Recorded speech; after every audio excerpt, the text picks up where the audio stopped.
যোৱা কেইদিনমান আগতে ঘোষিত এডিআৰই পৰীক্ষাৰ কেলেংকাৰী আজি তেওঁলোকে যিবোৰ আমাৰ হাউচৰ পৰম্পৰা আছিল, এইখন হাউচত মই সেইকাৰণে 25 বছৰৰ কথা কৈছোঁ।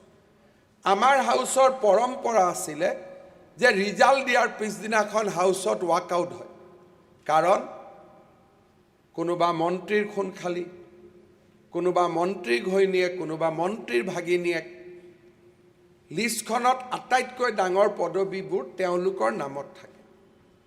আজি আপোনালোকে চাওক, কংগ্ৰেছ দল আজি ৱাকআউট কৰিছে, কাৰণটো বেলেগ। প্ৰিয়ংকা গান্ধী আহিছে, তেওঁলোক তাতে থাকিব লাগে, এৰ কাৰণটো বেলেগ। আমি সকলোৱে পঢ়িতো আছোঁৱেই যে আজি প্ৰিয়ংকা গান্ধীয়ে MLAৰ লগত মিটিং পাতিব, কিন্তু হাউচত প্ৰজেকশ্যনটো কি দিলে যে আমি দেশৰ কাৰণে ৱাকআউট কৰিলোঁ, কিন্তু অলপ পিছতে তেওঁলোকে গৈ প্ৰিয়ংকা গান্ধীৰ মিটিঙত বহি থাকিব।